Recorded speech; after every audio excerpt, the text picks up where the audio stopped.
नवीन पनवेल वसाहतीमधील रेशन दुकानावर कमी उत्पन्न असूनही रेशन मिळत नसल्याने दुकानदार आणि कार्डधारक यांच्यात जुंपली आहे.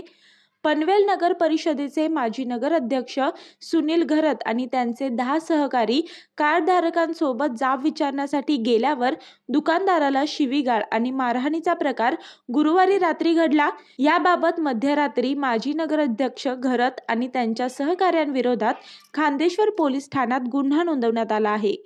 लोकसभा निवडणुकीची आचारसंहिता सुरू आहे. आचारसंहितेदरम्यान राजकीय पक्षांच्या नेत्यांचा दबाव सरकारी लोकसेवक जुमानत नाहीत. नवीन पनवेल वसाहतीमधील सेक्टर 13 येथील जनता मार्केटमध्ये रोशन कीर्तीकर यांचे रेशन दुकान आहे.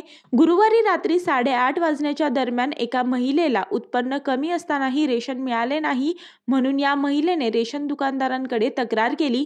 दुकानदार रोशन यांनी पुरवठा विभागाने दिलेल्या यादीनुसारच रेशन देऊ असे सांगितल्यानंतर तेथील रेशनधारक संतापले.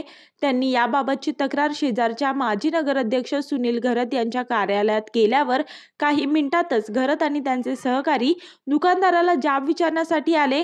घरत आणि दुकानदार यांनी पुरवठा अधिकारी प्रदीप कांबळे यांच्यासोबत फोनवर चर्चा देखील केली, मात्र तरीही तोडगा निघाला नाही. या दरम्यान इतर कार्डधारकांनी रेशन मिळत नसल्याने त्यांनी दुकानदार रोशन कीर्तीकर यांना धक्काबुक्की आणि शिवीगाळ केल्याने दुकानदाराने पोलीस ठाण्यात याबाबत तक्रार नोंदवली आहे.